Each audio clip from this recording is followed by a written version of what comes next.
My adoptive father slapped me across the face in front of 30 guests because I gave him an $84 wallet for his birthday. Then later that night, a stranger stepped out of a black SUV and said 5 words that destroyed everything I thought I knew about my life. "I believe I'm your father." By sunrise, I would discover my adoption was built on fraud, my childhood had been sold for government money, and the family who called me grateful had secretly been getting paid to keep me trapped. But before I tell you how one courtroom exposed 18 years of lies, forged signatures, stolen money, and emotional abuse, comment below. What's worse, being hated by your family or realizing they only kept you because you were profitable? And if you enjoy emotional family drama stories, betrayal, manipulation, hidden secrets, and satisfying emotional justice, subscribe now because this story gets brutal. My name is Hillary Whitford. But for most of my life, I was forced to answer to Allison Talbot. Interesting how controlling people always rename the things they want to own. I was 21 years old the night everything changed. The morning started at 5 o'clock a.m. like every other Saturday in the Talbot house.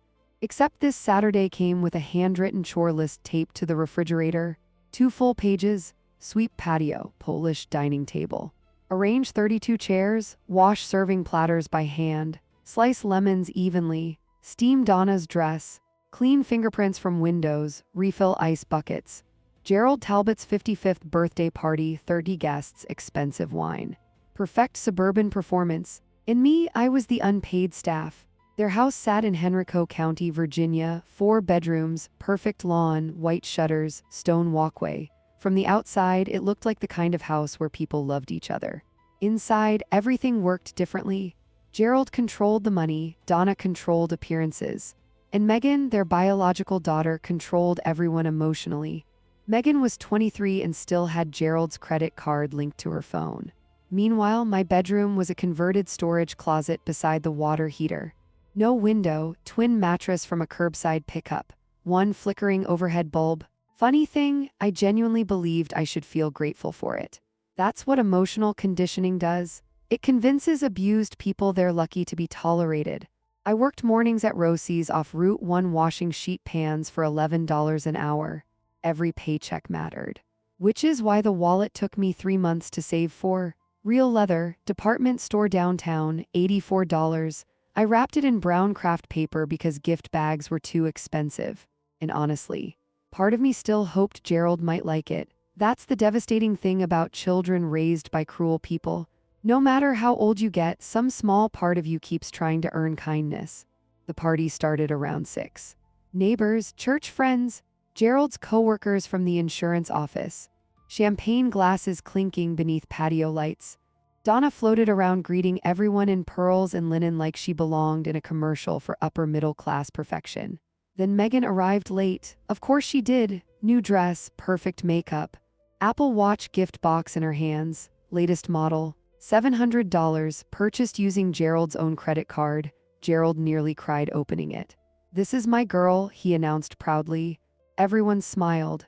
Then his eyes landed on me carrying a tray of drinks. And instantly his expression changed. Interesting. Some parents save their warmth only for the children who reflect well on them publicly. One woman from Gerald's office looked confused. "Shouldn't Allison sit down and eat too?" Donna smiled sweetly, the performance smile. "Oh, she likes helping," Donna answered. "It's her way of showing gratitude." Then quietly, just loud enough for nearby guests to hear, "You know how adopted ones are."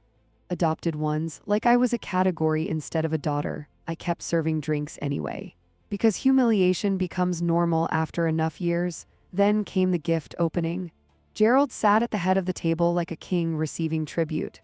Megan filmed everything on her phone. I stepped forward holding the wallet, hands shaking slightly, and honestly, I still remember the tiny stupid hope inside me. Maybe this time he'd say thank you. Maybe this time I'd finally feel like family. Gerald tore open the paper slowly, pulled out the wallet. Opened it once, closed it, then held it up in front of everyone. "What kind of worthless junk is this?" The entire patio went silent. I felt every eye turn toward me instantly. "I saved for 3 months, I whispered. Wrong answer. Gerald stood so fast his chair scraped hard against the stone patio. 3 months? And this is all I'm worth to you?" People looked uncomfortable now. Nobody intervened. Nobody ever intervenes early enough. Then Gerald slapped me, hard, open palm across my face so violently my head snapped sideways. A champagne glass shattered somewhere behind me, and suddenly the entire world went silent. Not movie silent, real silent. The kind where humiliation becomes physical. My cheek burned instantly, I tasted blood, and the worst part, nobody moved. Donna stared at her wine glass, Gerald's coworkers looked away, Megan kept filming. Only one person stood. Mrs. Ruth Kessler, 70 years old, tiny woman, lived next door for 12 years. Gerald, she said sharply, that was uncalled for. Gerald never looked at her. Stay out of my family business. Family. Interesting word for people who treated me like unpaid labor. I stood there holding back tears while the wallet sat on the patio floor between us. And honestly, something inside me changed forever in that moment. Because suddenly I stopped wanting their love. I just wanted out. So I walked downstairs to my storage closet, grabbed my backpack, and packed everything I owned. 2 shirts, 1 pair of jeans, toothbrush, phone charger. $340 cash hidden inside a shoe box. And 1 envelope.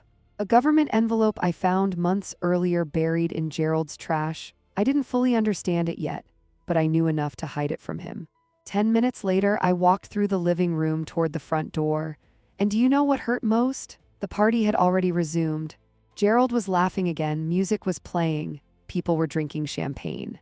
Like slapping me was as ordinary as turning on a light switch. Donna watched me leave through the front window, then quietly closed the curtain. Nobody called my name, not once. I walked for almost 2 miles before the black SUV appeared behind me. Cold October air, backpack digging into my shoulder, bruise throbbing across my cheek. And honestly, I had no idea where I was going. I just knew I couldn't go back. That's the strange thing about emotional abuse. Sometimes freedom starts before you actually have a plan. The SUV slowed beside me quietly. Black Cadillac Escalade, tinted windows. Engine barely making noise. The rear door opened. Every instinct told me to run, but I was exhausted, not physically, soul exhausted, so instead I stopped walking. A man stepped out first. Mid-50s, dark wool coat. Silver threaded through dark hair, expensive without trying to look expensive. But the thing I noticed immediately, his eyes, hazel green, exactly like mine. The same eyes I stared at every morning wondering why nobody else in the Talbot family looked remotely like me. Then a woman stepped out behind him, red hair, sharp suit, leather portfolio tucked beneath one arm, lawyer energy instantly. The man's hands trembled slightly as he approached, and honestly, he looked more nervous than I felt. "I'm sorry to frighten you," he said softly, his voice cracked on the second word. "My name is Richard Whitford," he swallowed hard, "and I believe I'm your biological father." Everything inside me froze, not dramatic movie shock. Real shock, the kind where your brain stops understanding language correctly. "That's impossible," I whispered immediately. "My biological parents didn't want me."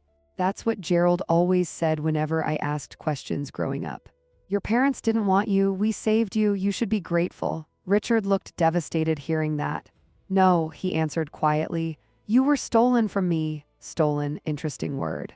Because suddenly my entire childhood shifted sideways emotionally. The red-haired woman stepped forward carefully. "My name is Margaret Hale," she explained. "I'm Mr. Whitford's attorney." Attorney, not social worker, not therapist, attorney. Which meant paperwork, evidence, planning, not fantasy. Richard reached into his coat slowly and pulled out a photograph, worn edges, creased from being handled too often. A woman with auburn hair held a toddler on her lap, smiling at the camera. The toddler had hazel green eyes, my eyes, and the woman looked exactly like me. Same cheekbones, same mouth, same tilt of the head. I physically stopped breathing correctly. "Her name was Catherine," Richard whispered. "She was your mother." I stared at the photo, unable to speak. Because honestly, it was the first time in my entire life I'd ever seen my own face reflected in another person. Then Richard said the sentence that shattered everything completely. "She died in a car accident when you were 2. And I've spent 18 years trying to find you." 18 years, not abandoned, not unwanted, searched for. The emotional whiplash nearly made me dizzy. Margaret opened her portfolio calmly. "We know this is overwhelming," she said carefully, But we have evidence supporting Mr. Whitford's claim. Evidence. Interesting word again. Because suddenly this didn't feel emotional anymore. It felt legal, calculated, real. Margaret explained everything inside the warm SUV while rain started tapping softly against the windows outside. Richard and Catherine had been married, happy, stable, living in Richmond. Then one morning, a delivery truck crossed the median on Interstate 64. Catherine died instantly. Richard survived barely, collapsed lung, broken pelvis. Months hospitalized, and during that time I was placed into emergency foster care. That part made sense, the next part didn't. When Richard recovered, Margaret explained, he filed to bring you home. Richard stared down at his hands quietly. But the court told me I'd voluntarily surrendered my parental rights. I frowned immediately. What? Margaret slid a photocopy across the seat toward me. Legal form, court seal, signature line, Richard Whitford. Except Richard shook his head instantly. I never signed it. The SUV went silent. Richard's voice dropped lower. I was on a ventilator when that document was supposedly signed. And suddenly something cold settled deep in my stomach. Forgery, someone stole me legally, Margaret continued carefully. The adoption was finalized quickly afterward. Records sealed. Case closed. Richard spent years hiring investigators trying to locate me, year after year. Meanwhile, I was sleeping beside a water heater believing nobody wanted me. Then I remembered the envelope inside my backpack. The one I'd hidden months earlier after finding it buried in Gerald's trash. My hands shook pulling it out. Virginia Department of Social Services. Margaret unfolded the papers beneath the SUV dome light, and instantly her expression changed, not dramatically, just enough. Like a lawyer realizing a case became much bigger than expected. What is it? I asked quietly. Margaret looked at me carefully. This is an adoption subsidy record. I frowned. What does that mean? She turned the page slowly. The state of Virginia paid Gerald and Donna Talbot approximately $810 per month for your care. Silence. I blinked at her. For how long? Margaret calculated quickly. 18 years. Richard looked physically sick beside me. Then Margaret said the number quietly. $175,000. Everything inside me went numb, because suddenly my childhood made horrible sense. The storage closet, the missing documents, the isolation, the unpaid labor, the guilt. I wasn't a daughter, I was income. And honestly, that realization hurt more than the slap ever did. Richard took me to a Hilton 20 minutes outside Richmond. Not his house, not somewhere isolated, not somewhere I'd feel trapped. A hotel, neutral, safe, quiet, and honestly, that mattered more than he probably realized.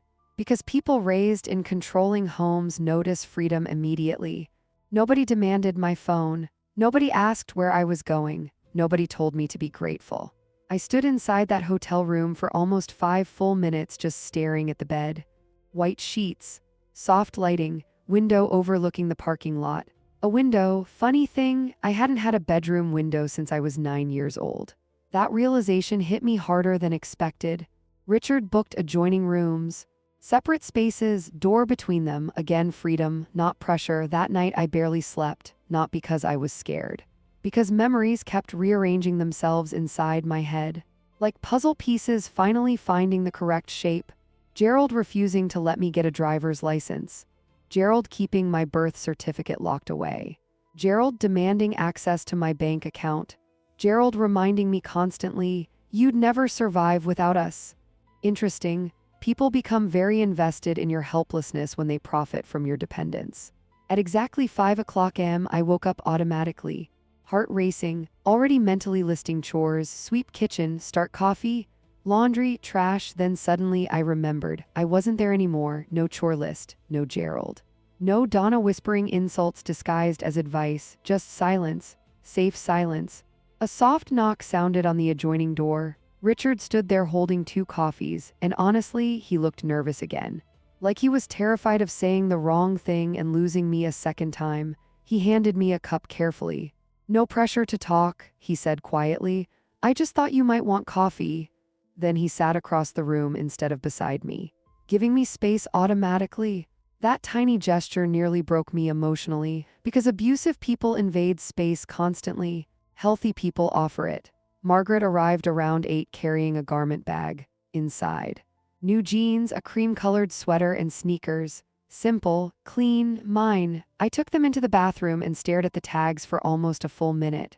Brand new clothes. Nobody else had worn them first. Do you know how heartbreaking it is realizing adulthood is the first time something belongs only to you? When I walked back out, Richard looked at me carefully, then quietly smiled. Catherine used to stand in front of mirrors like that too. Not "you look beautiful," not "that sweater suits you," just a memory about my mother. And somehow that felt more genuine than any compliment I'd ever received. Then I finally asked the question sitting inside my chest all night. "How do I know this is real?" Richard nodded immediately. "Fair question, not offended, not defensive." Margaret answered calmly. "DNA testing. Of course, science. Evidence, proof, not manipulation." We drove to a medical lab in Richmond that afternoon. Small brick building, fluorescent lights, quiet receptionist.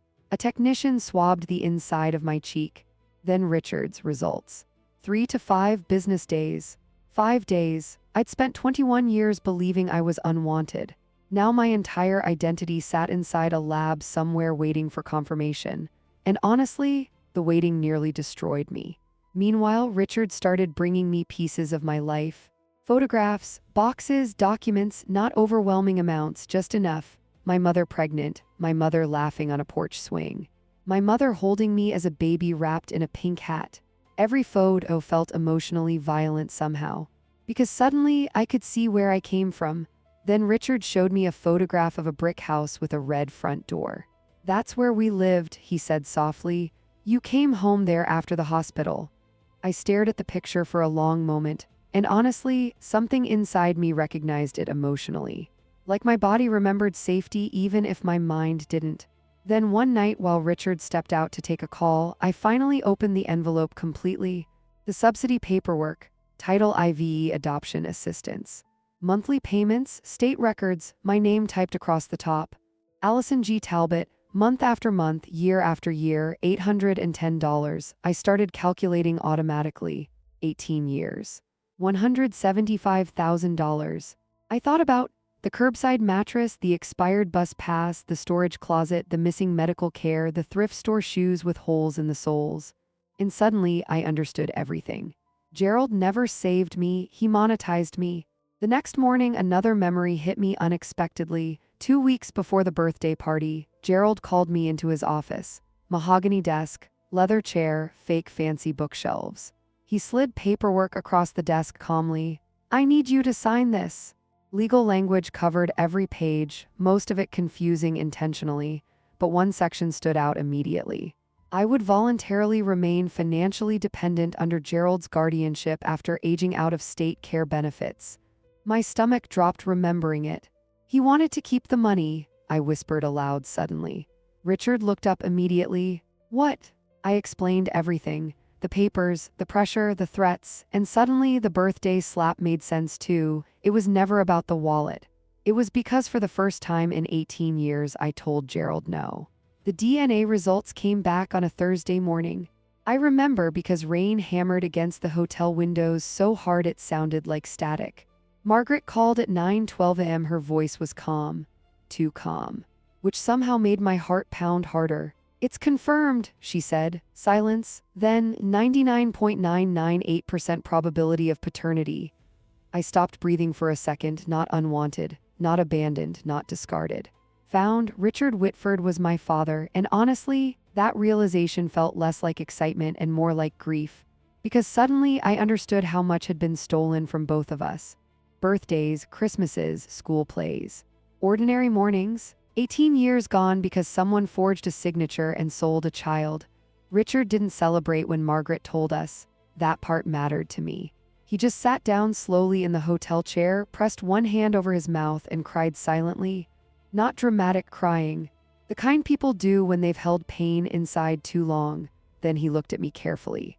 "I never stopped looking for you." That sentence nearly shattered me, because for 21 years I believed nobody searched at all. Margaret immediately shifted into legal mode afterward. DNA alone proved identity. But now they could officially challenge the adoption. And honestly, that's when things became terrifying. because suddenly Gerald Talbot wasn't just an abusive father, he was potentially guilty of fraud, forgery, financial exploitation, adoption misconduct, real crimes. Margaret built files across the hotel conference table like a war strategist preparing for battle. 5 separate stacks, DNA evidence, forensic handwriting analysis, subsidy records, witness statements, state investigations, every document exposing another layer of my childhood. Then came the biggest bombshell. Margaret slid a bank record across the table slowly. October 14, 2005. Wire transfer $5,000. Sender Gerald Talbot. Receiver Leonard Grubb, the social worker handling my case. I stared at the numbers numbly. $5,000, that's what my entire identity cost. 1 illegal payment. 1 forged signature, 1 stolen childhood. Richard's jaw tightened so hard I thought his teeth might crack. But honestly, I felt strangely calm. Because after years of emotional abuse, clarity can feel almost peaceful. Then Margaret showed me the forensic report. A handwriting expert compared Richard's real signatures against the surrender paperwork. Conclusion: forgery, high degree of certainty, which meant the adoption itself could legally be voided. Not reversed, voided, like it should have never existed. And suddenly, Allison Talbot stopped feeling real. That name belonged to Gerald, not me. Meanwhile, Gerald finally realized I wasn't coming back. And panic started spreading through the Talbot house fast. I learned later through court documents and testimony. The morning after the party, Gerald called the police claiming I was mentally unstable and missing. Interesting, abusive people always weaponize concern once control disappears. But legally, I was 21, an adult, no missing person case, no authority over me anymore. That's when Gerald panicked. Because if I started asking questions, everything collapsed. Donna apparently spent hours texting him that night while he paced the living room. If she talks to lawyers, we're finished. Not if she's hurt, not if she's safe, finished. That word tells you everything about guilty people. Then I remembered something else. Last spring, Gerald threw away several boxes from storage while clearing space for Megan's home yoga studio. 1 box contained old documents. Inside, the subsidy paperwork, the envelope that accidentally exposed everything. And honestly, I think some part of Gerald forgot I was smart because he trained me to stay quiet. That became his biggest mistake. The next morning, a social worker named Derek Simmons interviewed me officially. Mid-40s, professional, serious notebook. He asked about my childhood calmly. The storage closet, the chores, the missing ID, the lack of medical care. I answered everything honestly, and for the first time in my life, an adult looked horrified on my behalf. What you're describing, Derek said carefully, constitutes neglect and financial exploitation. Neglect, not discipline. Not strict parenting, neglect. Interesting how abuse sounds completely different once professionals describe it accurately. Then Derek asked, "Did you ever have access to your own birth certificate or social security card?" I shook my head. "No," he wrote something down immediately. "What about your own bank account?" Gerald monitored it. More notes. Then finally he looked directly at me. "This isn't just a family dispute anymore, Hillary." Hillary's not Allison. "Hillary," I nearly cried hearing my real name spoken naturally. Then Derek said quietly, "This is systemic abuse." And honestly, that sentence changed something inside me permanently. Because suddenly I stopped seeing myself as weak for surviving it. I started seeing myself as someone who escaped it. The court hearing was scheduled for Tuesday morning, 4 days away. And honestly, the waiting felt unbearable. Because once legal paperwork starts moving, your entire life suddenly feels temporary. I spent those 4 days learning how normal people lived. Not rich people, just normal. Richard took me grocery shopping once. And I nearly cried in aisle 7, not because of anything dramatic, because he handed me a cart and casually said, "Get whatever you want." Whatever I want. Do you know how terrifying freedom feels when you've spent your whole life asking permission to exist? I stood frozen staring at cereal boxes for almost 30 seconds. Richard noticed immediately, but instead of making me feel embarrassed, he quietly walked away and pretended not to see. That kindness nearly destroyed me emotionally, because healthy people protect dignity automatically. Meanwhile, Gerald Talbot was unraveling. Court filings later revealed everything. He called churches asking for character references, contacted old neighbors, tried framing me as emotionally unstable. Interesting, abusive people rarely defend their actions directly, they attack your credibility instead. Then Gerald mailed a letter to the hotel, handwritten. Insurance company letterhead, inside a photograph. Me at 3 years old sitting on his lap smiling. For one horrible second, I almost forgot everything. That's how trauma bonds work. Your brain clings to tiny moments of affection even while drowning in cruelty. Then I read the letter. Allison, we are your real family. This man is manipulating you. Come home. I forgive you for leaving. I forgive you. Interesting choice of words, like I betrayed him by escaping abuse. I read the letter 3 times sitting alone on the hotel bed. And honestly, part of me still wanted his approval. That realization disgusted me. Because emotional conditioning doesn't disappear just because evidence exists. Then Richard walked into the room quietly. He saw the letter immediately. But do you know what he didn't do? He didn't insult Gerald, didn't pressure me. Didn't say, he's lying. Instead, Richard sat across from me calmly and said, you don't have to trust me immediately. That sentence changed everything. Because Gerald demanded trust constantly. Healthy people allow you to choose it. I looked at Richard carefully. How do I know you won't hurt me too? The room went completely still. And honestly, I expected him to get offended. Instead, he nodded slowly. You don't know yet, he answered honestly. And I understand why you're asking. No anger, no guilt tripping, just understanding. Then he added quietly, I'm asking you to trust evidence first, not emotions. And somehow that made me trust him more than any speech could have. The night before court, Margaret transformed the hotel conference room into what looked like a legal battlefield. Folders, evidence tabs, highlighted records, every lie Gerald built across 18 years now organized into labeled stacks. Margaret walked us through everything carefully. DNA confirmation, forgery analysis, subsidy fraud, witness testimony, financial exploitation. Then she revealed one final witness, Ruth Kessler, the elderly neighbor who stood up during the slap. I nearly cried hearing that, because honestly, Ruth was the only adult in 18 years who openly defended me. Margaret explained Ruth would testify about the unequal treatment, the chores, the isolation, and the slap at the birthday party. Then Derek Simmons submitted his official report too: neglect, financial exploitation, inappropriate living conditions. Every page validated something I'd spent years minimizing emotionally. And honestly, that part hurt unexpectedly, because abused people survive by pretending things aren't that bad. Then professionals describe your life objectively, and suddenly you realize it was that bad the entire time. That night, Richard drove me through Richmond. No pressure, no deep conversations, just driving, tree-lined streets, brick buildings, soft rain against the windshield. Then he slowed in front of a brick bungalow with a red front door. The house from the photographs. Our home, he said softly, porch swing moving slightly in the wind, warm yellow light glowing through the windows. And honestly, I expected to feel grief. Instead, I felt recognition.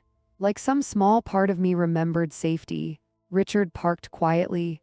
You don't have to go inside tonight, he said carefully. Again, choice, freedom. I stared at the house for a long moment. Then whispered something I hadn't admitted aloud yet. I don't know who I am anymore. Richard looked at me gently. Yes, you do. I frowned slightly. No, I really don't. And then he said the sentence that stayed with me forever. Hillary, people spent 18 years trying to bury who you are. He glanced toward the red front door. But buried things still exist. That night back in the hotel, I sat on the bed holding a notebook from CVS. And for the first time in my life, I wrote my real name voluntarily, Hillary Whitford, over and over again, until it finally started feeling like mine. Richmond Family Court looked exactly how anxiety feels. Tall ceilings, echoing hallways, cold marble floors. Everything about the building made people sound smaller than they were. I arrived at 8:30 a.m. with Richard on my left and Margaret on my right, navy blazer, white blouse, hair pulled back neatly. And honestly, I barely recognized myself, not because of the clothes, because for the first time in my life, I looked like someone allowed to take up space. Then Gerald arrived, gray suit, burgundy tie, Donna clinging nervously to his arm. Megan trailing behind, scrolling her phone, pretending none of this mattered. The second Gerald saw me, his entire expression shifted. Not rage, calculation, like he was trying to figure out when exactly he lost control. Interesting. People like Gerald never believe victims can become witnesses. Then his eyes landed on Richard. And honestly, that was the first time I ever saw fear in Gerald Talbot's face. Court started at 9 o'clock sharp. Judge Patricia Dwyer presiding. Margaret stood first. Calm, precise, absolutely terrifying. Your Honor, she began, we are here to prove the adoption of Hillary Whitford was obtained through fraud. Not possible fraud, not suspected fraud, fraud. The courtroom immediately changed energy. Then Margaret presented the DNA results. 99.998% probability. Richard Whitford, biological father. Gerald's lawyer tried, objecting immediately. Weak objection. Desperate. Judge Dwyer overruled it within seconds. Then came the handwriting analysis. The forged signature. 46 pages of forensic examination proving Richard never signed away his parental rights. Gerald stared straight ahead, pretending calm, but I noticed his hands shaking slightly. Then Margaret projected the subsidy records onto a courtroom screen. Month after month, year after year, $810 payments from the state of Virginia, 18 years, $174,000. The courtroom got very quiet, because suddenly this stopped looking like a family misunderstanding. It looked like exploitation. Then Derek Simmons took the stand. Professional, measured, devastating, he described. The storage closet, the lack of medical care, the missing documents, the unsafe living conditions. Every sentence felt surreal hearing aloud. Because honestly, I normalized those things for years. But hearing a professional describe my childhood objectively made it sound horrifying. In my professional opinion, Derek stated calmly, these conditions constitute neglect inconsistent with the intended purpose of adoption assistance funds. Neglect. Again, not strict parenting, not tough love, neglect. Gerald's lawyer looked physically exhausted already. Then Ruth Kessler took the stand. Tiny woman, navy cardigan, steady voice, and honestly, she became my hero that day. I watched that girl work like a servant for years, Ruth said firmly. Cooking, cleaning, laundry, everything. She paused. And I watched Gerald Talbot slap her across the face at his birthday party because he didn't like her gift. Several people in the courtroom visibly reacted, including the reporter from the Richmond Times-Dispatch sitting in the back row. Then Margaret delivered the final blow. A photograph appeared on the projector. Gerald standing beside Leonard Grubb, the social worker assigned to my case. Church picnic, year before the adoption finalized. Then Margaret displayed the bank transfer. $5,000, direct payment from Gerald Talbot to Leonard Grubb. Gerald finally snapped. I gave that girl everything. His voice echoed through the courtroom. Food, shelter, a home, and honestly, that outburst revealed more truth than any evidence could, because real parents don't describe raising children like financial investments. Judge Dwyer's voice cut through the room instantly. Mr. Talbot, sit down. For the first time in my life, Gerald obeyed someone immediately. Then Margaret turned toward me softly. Hillary would like to address the court.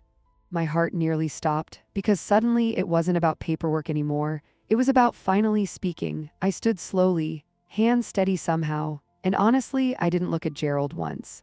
This wasn't for him. Your Honor, I began quietly, I'm not here for revenge. The courtroom went completely silent. I'm here because for 21 years I didn't know who I was.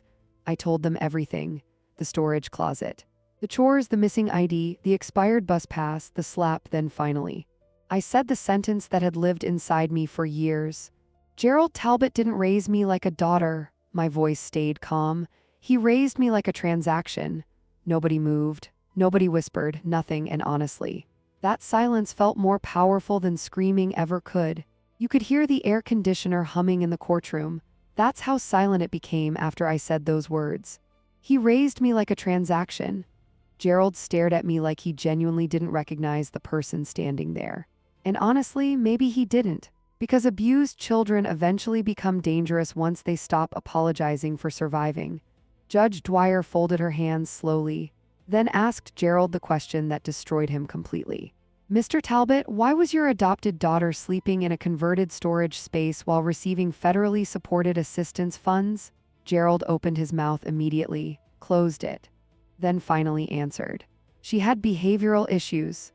Interesting, cruel people always invent personality flaws once evidence appears. Margaret stood instantly. Behavioral issues? She walked calmly toward the evidence table and lifted a folder. Inside. School records, attendance reports, academic evaluations, straight A's, perfect attendance, teacher commendations. Margaret placed the file in front of the judge.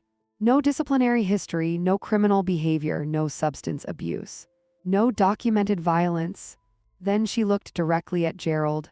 So what exactly were the behavioral issues? Gerald's face reddened instantly, because there wasn't an answer, only control.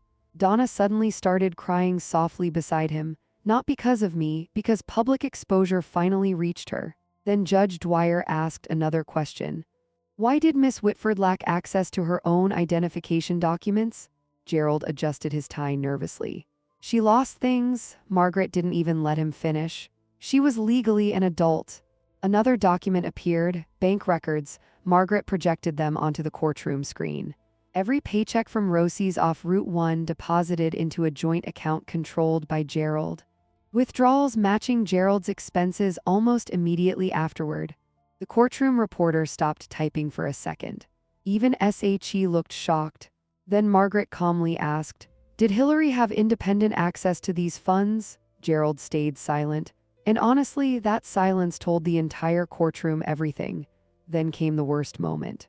Margaret played the birthday party video. Megan's recording. The slap, full audio, full impact, 30 people watching, nobody intervening. I thought seeing it would destroy me emotionally. Instead, I felt detached. Like I was finally watching proof that none of it was normal. Gasps spread across the courtroom immediately. Donna covered her mouth. Megan stared at the floor. Gerald looked furious now, not ashamed. Furious. Because exposure humiliates controlling people more than cruelty does. Then suddenly, Judge Dwyer looked directly at me.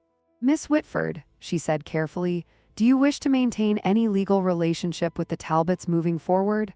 That question hit harder than expected. Because honestly, part of me still felt emotionally chained to them. Trauma does that. Even after everything, your brain still searches for permission to leave. I looked toward Donna first. Woman who called me adopted one. Woman who watched me work like unpaid staff for years. Then Megan, perfect daughter, credit cards, luxury gifts, mocking smiles, finally Gerald. The man who convinced me gratitude meant obedience. And suddenly I realized something devastating. None of them looked sorry for hurting me. They looked angry I escaped, so I answered honestly. No. The courtroom went completely still again. Then I added softly, I want my real name restored. Hillary Whitford, not Allison Talbot, not the name attached to subsidy checks and forged paperwork. Mine. Richard started crying quietly behind me. First time I'd ever heard him cry out loud. And honestly, that sound broke something open inside my chest emotionally, because someone finally cared enough to grieve losing me. Judge Dwyer recessed for 1 hour before delivering judgment. Longest hour of my life. I sat beside Richard in the hallway drinking terrible vending machine coffee while reporters whispered nearby. And do you know what terrified me most? Freedom. Because once the court ruled, there was no going back to the identity I survived inside.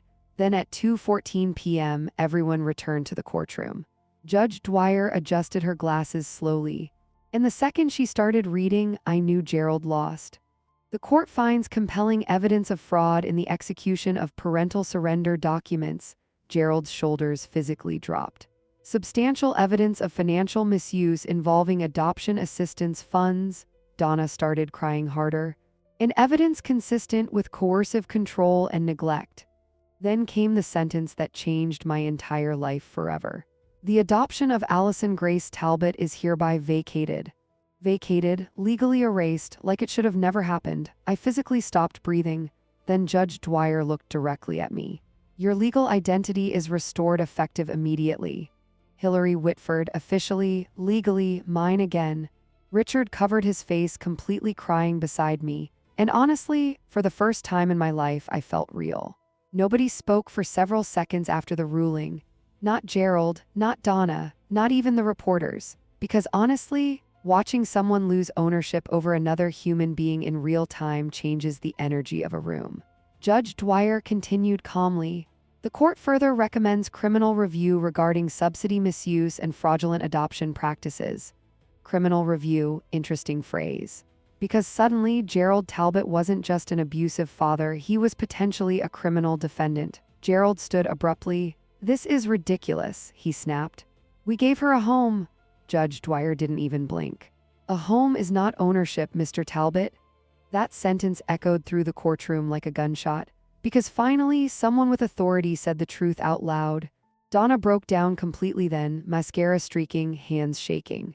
"But do you know what she cried about? Not me, not 18 years of neglect," she whispered. "What will people think of us?" There it was, the real fear, reputation, always reputation.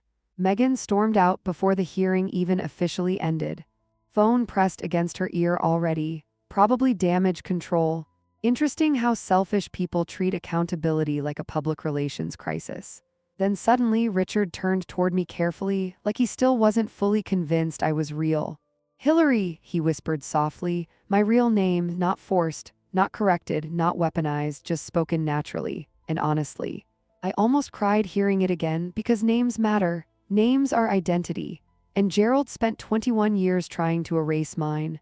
Outside the courthouse, reporters flooded the steps immediately. Cameras, microphones.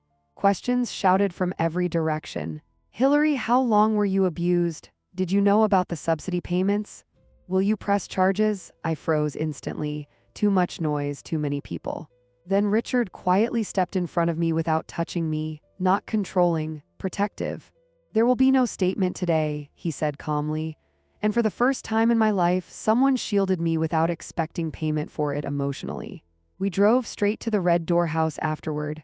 My house. That sentence still felt impossible. The porch swing moved softly in the afternoon wind exactly like before.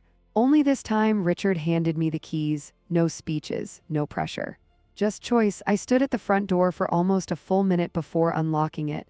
And honestly, I was terrified. Because abused people don't just fear pain, we fear safety too. The house smelled like cedarwood and coffee. Warm. Lived in, quiet, photographs lined the hallway walls. My mother smiling barefoot in the kitchen. My mother holding baby me in the backyard. My mother kissing Richard's cheek while laughing at something outside the frame. Every picture felt emotionally overwhelming. Because suddenly I wasn't imagining her anymore. She existed. She loved me. Then Richard opened a small closet beneath the staircase. Inside, boxes, carefully labeled by year. HILLARY, age 1, HILLARY, preschool, HILLARY, birthdays. I stared at them speechlessly. "You kept all this?" Richard nodded quietly. "I didn't know if I'd ever find you." Then he swallowed hard. "But I wanted you to know you were always wanted."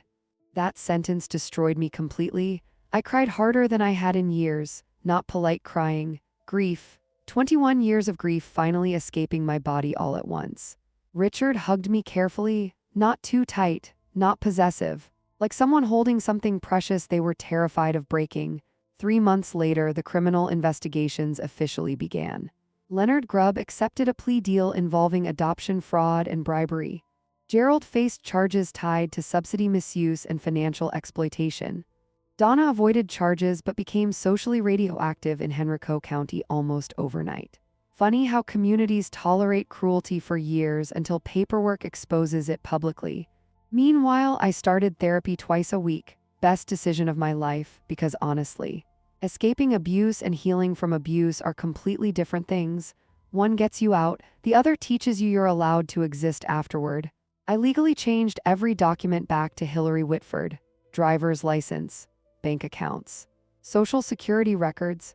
The first time I signed my real name at the DMV, my hands shook so badly the employee asked if I was okay. I smiled through tears and answered, "Actually, I think I finally am." Then one rainy afternoon, I visited Rosie's off Route 1 for the last time. Grease smell, steel counters, same old coffee machine humming near the register. My former manager Carla hugged me so hard I nearly lost balance. "You look different," she whispered. And honestly, she was right, not prettier, not richer, lighter, because survival weighs people down in invisible ways. Before leaving, I handed Carla an envelope. Inside, enough money to renovate the employee break room, small thing, but important to me, because I knew exactly how it felt to spend your life exhausted in places nobody bothered improving. 1 year later, I planted a small garden beside the red front porch. Lavender, rosemary, white tulips. And sometimes I sit on the porch swing at sunset holding old photographs of my mother while Richard tells me stories about her laugh. Not dramatic stories, ordinary ones. How she burned pancakes constantly. How she sang badly during road trips. How she danced while vacuuming. And honestly, those ordinary details healed me more than anything else. Because they gave me something Gerald Talbot never could, a real family history. Not ownership, not obligation, not survival. Belonging. Before you go, comment below. Should adoptive parents automatically be respected, even if they emotionally abuse the child they adopted? And if this story hit emotionally, subscribe for more powerful family drama stories, betrayal, manipulation, hidden secrets, and satisfying emotional justice from sad drama stories.